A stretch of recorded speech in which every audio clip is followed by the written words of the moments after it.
morning, or depending on when you're watching this, good afternoon, good evening, or good night. My name's Ross, and as always told, out of Voice of Radio. So today, it's probably about time I showed you the winning deck from the Pokemon TCG Players Cup. Congratulations to Zach Lesage for taking down the tournament yesterday. Well, a little while ago, but basically yesterday. And for coming along and proving that Pikachu and Zekrom is still a phenomenal deck. Now, there's a couple of things I do need to point out right at the beginning of this video. I did a fairly controversial video recently about Arceus and Alga and Palkia, and the video was about how even though it's a phenomenal deck and probably the best deck in the format, it never wins the big tournaments. Now, a lot of people got a little bit upset with that and completely misunderstood the video, although to be fair, several of them admitted they hadn't even watched the video, which kind of invalidates their argument. I never said ADP wasn't amazing. I never even said it wasn't a problem. I made the video about ADP being a problem. I made it like 9 months ago. You could have made a baby in the time between me telling you it was a problem and now. My point in the ADP video was very simply, it never wins the big tournaments. And would you believe it? Didn't win this. Not only did it not win, it didn't make the finals. It made 4th place, but in a double elimination tournament, that means it made neither the losers finals, nor the grand finals, nor the winners finals. Did take a top 4 finish and win a travel award. Renzo Zambrano, I believe, if my memory serves correctly. But once again, did not take down the tournament. The other thing I need to point out here is that around about when the rotation hit, I was showing you that Pikachu and Zekrom was still doing well in Japan, and an awful lot of people told me, well, see, Pikachu and Zekrom's not going to be good after rotation. It loses Thunder Mountain, loses Electro Power, and the deck just isn't going to be as good. It loses too much to the rotation. A bunch of people said, yeah, it's probably going to be a fringe deck. It'll still see a bit of play, but it's not going to be the best deck in the format. A lot of people told me that Pikachu and Zekrom was not going to be that great post-rotation. And the thing I want to point out is that Pikachu and Zekrom just keeps winning. It just keeps winning. No matter what happens, no matter every time a new set is released, people say, well, that's the end of Pikachu and Zekrom, but it's such a phenomenal card, people just keep adapting. So Zach Lesage did win the Players' Cup 2, did win it with Pikachu and Zekrom, and by now I'm assuming that a lot of you know what Pikachu and Zekrom is and what Pikachu and Zekrom does. It's got full Blitz for free energy, 150 damage, search your deck for free lightning energy and attach them to one of your Pokemon. It's decent damage while setting up your board, which is awesome. And then Tag Bolt GX does 200 damage, but if there is 6 energy on, you also do 170 to the bench.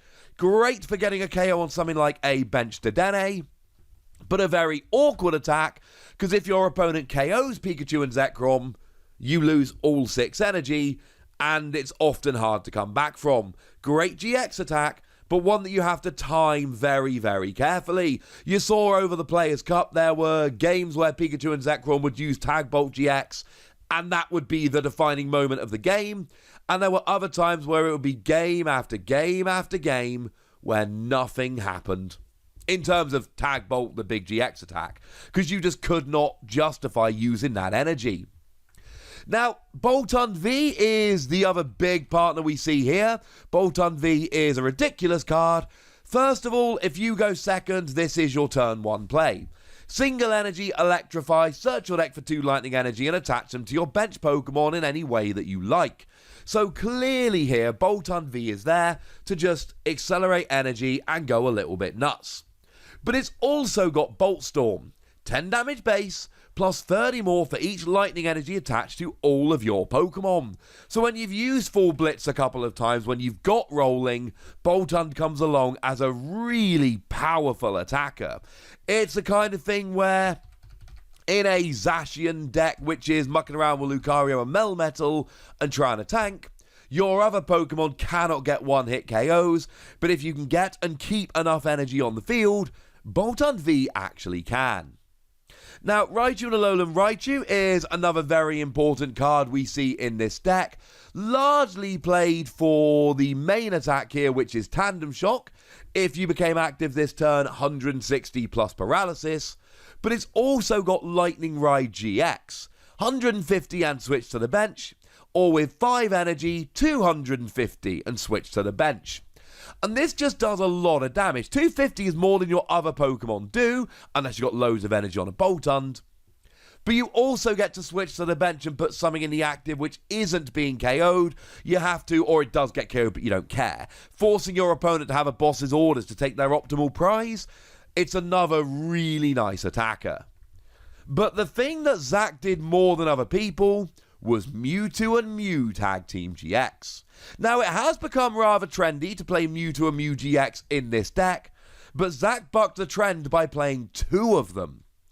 And the thing is that Mewtwo and Mew in and of itself isn't great, because you're not even using the energy you need to attack. But it's got the perfection ability that lets you copy the attacks of any EX or GX, but remember all the EX have rotated out standard, in your discard pile or on your field. So you can use Pikachu and Zekrom's attacks, or Raichu and Alolan Raichu's attacks, and it gives you those options. You can Full Blitz, or Tag Bolt, or Tandem Shock, or Lightning Ride, and that gives you a lot more options. And the other card that Zach played, the other attacker, and this is another one that you do not see played in all the Pikachu and Zekrom builds, is one copy of Vikavolt V. Now, 3 energy, 190, discard 2 energy, it's fine. But most of the time, if you want a free energy attack, you'll use Tag Bolt. Although it is a GX attack, so again, you got to play the game state here. Or you'll be using Tandem Shock to do 160 with Paralysis.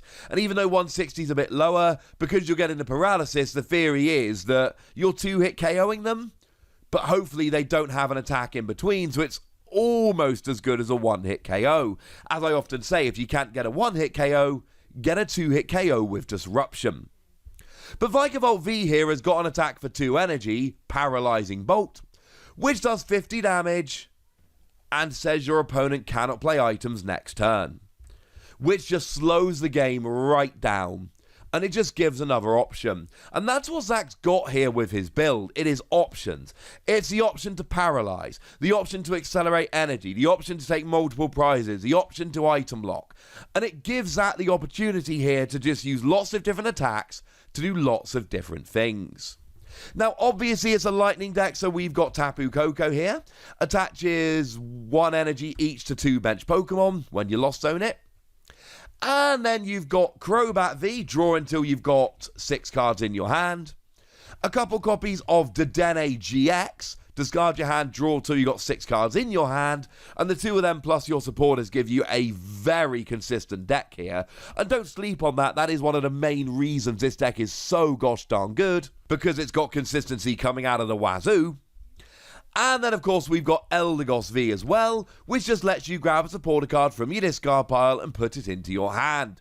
So it gets you that boss's orders when you really need it, or that emergency supporter, or whatever. It's a kind of Pokemon line we often see from top players, in that there's no more than 2 of any individual Pokemon, and there are lots of different options here to really allow you to outplay your opponent based on the board state. Now, in terms of energy, very few surprises. Yeah, we got lightning energy because it's a lightning deck. And yeah, we got speed lightning energy because when you attach it, you draw 2 cards. It's great. Now, in terms of your trainer line here, there's an awful lot that we expect. Professor's Research and Marnie are the 2 supporters we see in every deck. Research, discard your hand, draw 7 cards. Marnie, both players shuffle the hand and put them on the bottom of their deck. You get 5 cards, your opponent gets 4. Good for a hand refresh, but also good for a little bit of disruption. You see them in every deck. Boss's Orders to drag your opponent's Pokemon from the bench into the active so you can KO them, strand them, whatever. That's fairly standard. Playing 4 copies of Quick Ball to search out your Pokemon. Again, that's what we see in every deck. But there are a few other things going on here. We've got 4 copies of Crushing Hammer and 1 copy of TBL Grunt. And what we've basically got here is energy denial. Because against cards like ADP, you need to slow them down. If you can stop their GX attack for just a turn or 2, it is going to make a huge difference. So Team Yell Grunt is a supporter that puts an energy back into their hand, guaranteed. And Crushing Hammer is a card that lets you flip a coin, and if heads, you discard one of their energy. But really, it's just trying to slow your opponent down and stopping them getting rolling. There are a full 4 copies of Switch here, which is important, partly to make sure you've got the right Pokemon in the active, but also don't forget Tandem Shock. You need to go to the bench and then back into the active, so switches can be big. And then you've got 2 copies of Air Balloon to, again, help yourself get in and out of the active. But we've got more Pokemon Search here. We've got Cherish Ball that'll get a Pokemon GX and an Electromagnetic Radar, 2 of them in fact, which will get you 2 Pokemon GX, as long as they are both Lightning type. But then again, you're only playing them other than Mewtwo and Mew. Mewtwo and Mew cannot be got with Electromagnetic Radar, so it's still a great thing. And a lot of the time, Electromagnetic Radar will get you a Pikachu and Zekrom and a Dedenne. So, turn 1, when you're not allowed to play a supporter, you can still play these item cards. You can still play Dedenne, you can still play Crobat, and it means that if you do go first, you can still have an explosive turn. And if you go second, you can electrify. Or potentially have an explosive turn, you never know. Speaking of explosive turns, Energy Switch comes in big here. Lets you move an energy from one Pokemon to another, which helps you set up your attackers, but also it means you can Tapu Koko onto 2 different Pokemon, but then get both the energy onto one using Energy Switch. It does open up the opportunity of getting a full blitz going in a single turn. Tapu Koko to PIkarom and something else, Energy Switch to PIkarom, attach for turn, boom. There's your free energy, and you are off and rolling. And I know we're playing a bunch of energy denial here as disruption, but we've got some more. 2 copies of Chaotic Swell. That is the ultimate counter stadium card, because you play it down, and then if your opponent plays a stadium, that stadium immediately gets bumped. So if you play it over your opponent's stadium, it actually gets rid of 2 stadiums, but it's only 1 card. And then we've also here got 2 copies of Reset Stamp, and Reset Stamp is huge. It makes your opponent shuffle a hand into their deck and draw a number of cards equal to their remaining prizes. We saw over the course of the weekend Zach win games by playing Reset Stamp, and I can say we here because I was on the commentary team and so delighted that I was. Seriously, I had so much fun doing that. Thank you so much to everyone involved that let me do it, because I had a blast, and I'm really grateful they let me do it. But we saw those games where Reset Stamp came in absolutely clutch. Pikachu and Zekrom is not always the most aggressive deck coming out. It can be, it can have those explosive turns, but it is a great defensive / comeback deck when it needs to be, because you've got Crushing Hammer, Chaotic Swell, Reset Stamp, and the ability to take big KOs or multiple KOs or whatever. It is a deck that can come back a lot. It's a pretty great deck. So shout out to Zach for winning the Players' Cup with the deck. It really is an awesome deck. But now it's over to you, lovely ladies and gentlemen. I want to hear what you think about this deck. I want to know if you ever doubted PIkarom, and I want to know if there's anything you think can stop PIkarom before we hit the rotation. Because I'll tell you this, the rotation will be the thing that finally stops PIkarom, because it's definitely going to rotate. Go nuts in the comment section, but be nice. And then make sure you like this video, subscribe to this channel, follow me on Twitter at TheWasi, and Twitch for some live action at twitch.tv/PTCGRadio. If you want to support the channel, get some bonus podcasts and all that fun stuff, head on over to patreon.com/PTCGRadio, where you can do exactly that. But by far the most important thing as always, look after yourselves till next time, would ya? Thank you very much for watching. My name's Ross, and you've been watching PTCG Radio.